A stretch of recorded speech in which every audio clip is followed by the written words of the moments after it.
La famille, voici encore une autre histoire que j'aimerais partager avec vous. Cette histoire m'a été confiée par un monsieur. Le monsieur en question m'explique aujourd'hui de dire à nos parents, vous qui avez des enfants qui sont malades, les enfants infimes, les enfants qui sont nés malades, s'il vous plaît de grâce. D'autres avant on disait non qu'on va les accompagner parce que c'est un enfant sorcier, c'est un enfant monstre, c'est un enfant vraiment. Et les gars disent de ce qu'ils peuvent dire. Mais j'aimerais vraiment dire à tous ceux qui m'écoutent, pour dire, soyez quand même vigilants et aussi faites attention. Soyez vigilants et faites attention. Parce que le dehors est vraiment risqué. Le dehors est vraiment risqué. Tous ceux que vous les voyez vivre, ils sont ici là, ils sont vraiment combattus dans le monde spirituel. Oui, ils sont vraiment combattus dans le monde spirituel. Nous, on se dit non que ouais, c'est des gens vraiment qui sont malades, c'est des gens vraiment qui sont ceci. Et en réalité là, ils sont combattus spirituellement. On va quand même écouter l'histoire, vous allez mieux comprendre. Voilà un monsieur, on disait non que lui, c'est un grand guérisseur. Quand tu es malade, il vient, il te guérit. Quand tu es ceci, tu viens, il te guérit. C'est-à-dire, lui, il est là seulement pour guérir les gens. Or, en réalité, la vraie version, c'est quoi? Quand tu envoies ton enfant, ou soit même tu viens là-bas, tu envoies tes parents, lui, il échange ton énergie positive, il met ça en négatif. C'est-à-dire, quand tu quittes chez lui, lui peut te donner 5 ans, 5 ans de vie, 5 ans que tu vas rester sur cette terre. Ou souvent, si ton énergie est très puissante, il peut te donner 10 ans. Donc après les 5 ans ou 10 ans, la maladie, quand ça te prend en même temps, dis-toi que c'est pas. Même avant même d'aller chez le gars, c'est fini pour toi. Donc les gens ne savaient pas. Et c'est des enfants qui étaient un peu bizarres dans la famille, qui n'étaient pas bien normaux. C'est eux, on les envoyait là-bas. Et voilà lui, son grand-père, il dit à l'époque, son grand-père a fait un enfant. Et l'enfant en question, il est né vraiment quelqu'un un peu tolo, bizarre. Donc c'est dans ça, les gens disaient, non, il faut envoyer ton enfant là-bas. Oui, le monsieur là, il est fort, le monsieur là, il fait ceci, il va enlever tout ça là. Il a dit non. Si le monsieur est fort, tous ceux qui vont là-bas, là, le retour c'est quoi? Oh non, le retour est positif. Non, le retour est positif, le retour n'est pas négatif. Le retour est positif, vraiment c'est bon, tu dis, il est fort, il est comme ça.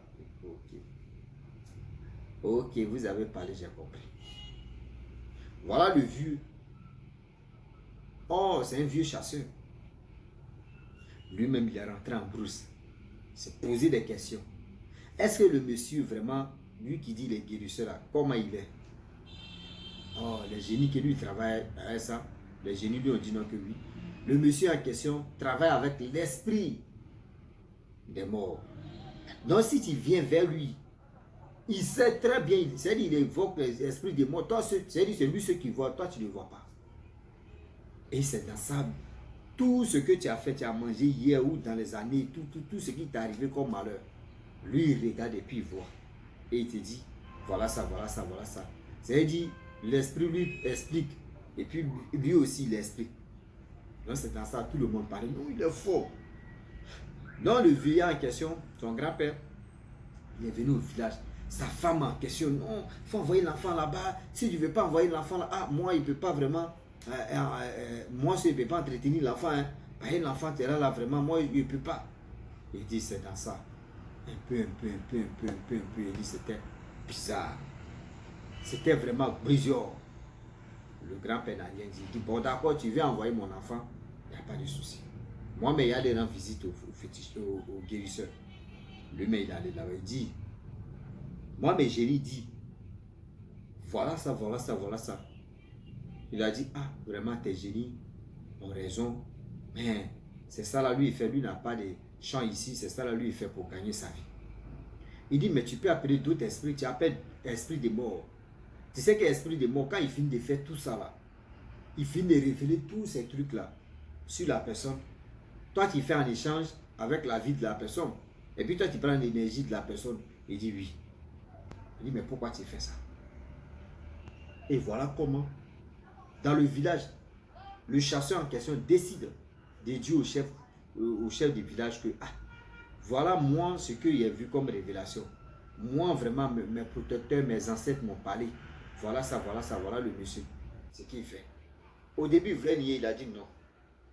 Que tu ne vas pas nier. Quand on parlait là, moi, mon téléphone, c'était si. Oh, il y a des téléphones Rockman, tant pour moi, Rockman. Qui ont vécu, ceux qui connaissent Rockman. Rockman, nous, on appelait ça Rockman, on prend cassette et on le met dedans. On appelait ça Rockman. Et après, maintenant, les CD baladeurs est venu. Et maintenant, ce n'est plus à la mode. Sinon, Rockman, le vieux est parti à Rockman. Tout ce qu'il a parlé à le guérisseur, tout était dedans. Et le jour où il a dit au chef, le chef a interpellé les deux devant le monde entier, devant, et puis le village. Et voilà comment. Le papa dit, le guérisseur a nié. Non, moi, je ne peux pas faire ça. Moi, je ne peux jamais faire ça. Pourquoi il peut travailler l'esprit des morts? Lui, là, c'est un menteur. C'est un chasseur ici, là. Il n'est pas bon. Le chasseur, lui, là. Il a dit, ok, tu as fini de parler. Il dit, écoutez ça. C'est la voix de qui? Le gars est resté tranquille. Le gars dit, non, c'est pas normal. Donc, toi, tu viens chez moi, tu viens me piéger, et puis tu me mets ceci. Il dit, non, je ne t'ai pas piégé. Je savais que tu allais changer de bouche. Moi, je savais que toi, tu allais changer de bouche. Parce que tu n'es pas trop clair. Tu dis ça là, il a ce que tu es en train de me dire. Il est là, classé. Et voilà, le chef dit, confesse-toi, on est là. Il ne veut pas parler. Le féticheur dit, bon d'accord. Les femmes, les hommes, vous qui obligez vos maris, envoyez vos enfants là-bas. Il y a combien de personnes ici là? 5 ans, 2 ans, 6 ans, souvent 10 ans.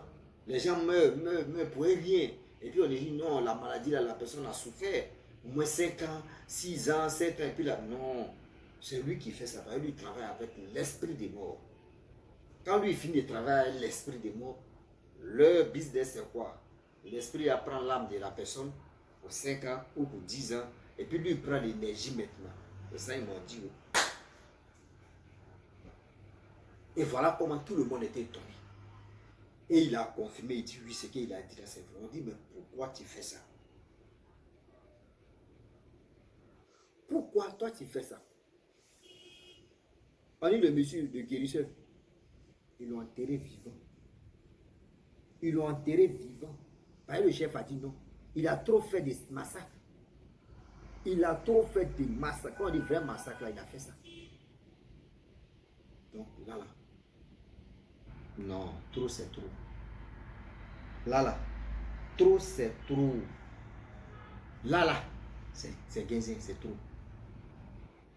C'est là maintenant que il va comprendre et déjà c'est gâté. C'est là lui il va comprendre que ah c'est gâté. Ils l'ont enterré. Les gens même étaient étonnés, on dit ils l'ont enterré. Oh, sans même réfléchir. Ils l'ont enterré vivant.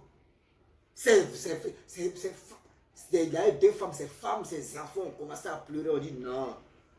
Quand ils l'ont enterré, ils ont mis 6 mois. Et les gens ont suivi. Jusqu'à.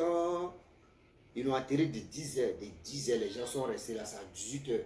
Est-ce que toi-même, on te met dedans même là? Est-ce que toi, tu peux faire 1 heure dedans? De 10 à 18 heures, il est déjà mort. C'est là qu'ils sont quittés sur la tombe. C'est-à-dire les gens qui suivaient là. Ils sont quittés au cimetière. Voilà la maison. Et voilà comment. Le grand guérisseur qui disait il était grand, il est décédé. C'est le truc, comment dirais-je, le chasseur. Le grand-père de celui qui m'a expliqué, c'est lui qui dit, c'est son grand-père maintenant qui a commencé à soigner les gens. Lui aujourd'hui a dit, hey, quand tu soignes quelqu'un et qui est 50, ça là, c'est comme une programmation comme toi aussi. Et puis on trouve quelqu'un, on s'en va consulter, on s'en va voir quelqu'un que toi aussi, tu fais la même chose. Ah, on va t'enterrer comme ça. Alors le père a dit, ok. Le grand-père, il a dit, lui, il est d'accord.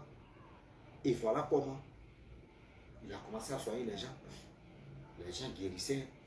C'était vraiment magnifique. Aujourd'hui, il y a des gens, quand tu entres chez eux, ouais, il va tout détailler ta vie, tout. Quand tu as dit c'est une bonne personne. Bah, non. Tu es en train de te tuer à petit feu. Tu es en train de te tuer à petit feu. Donc la famille, je vais m'arrêter là. On a beaucoup appris. Donc, si on sent chez les gens, pour la consultation, on doit beaucoup réfléchir. Regardez à gauche, à droite, ce que la personne dit là. Il faut être vigilant.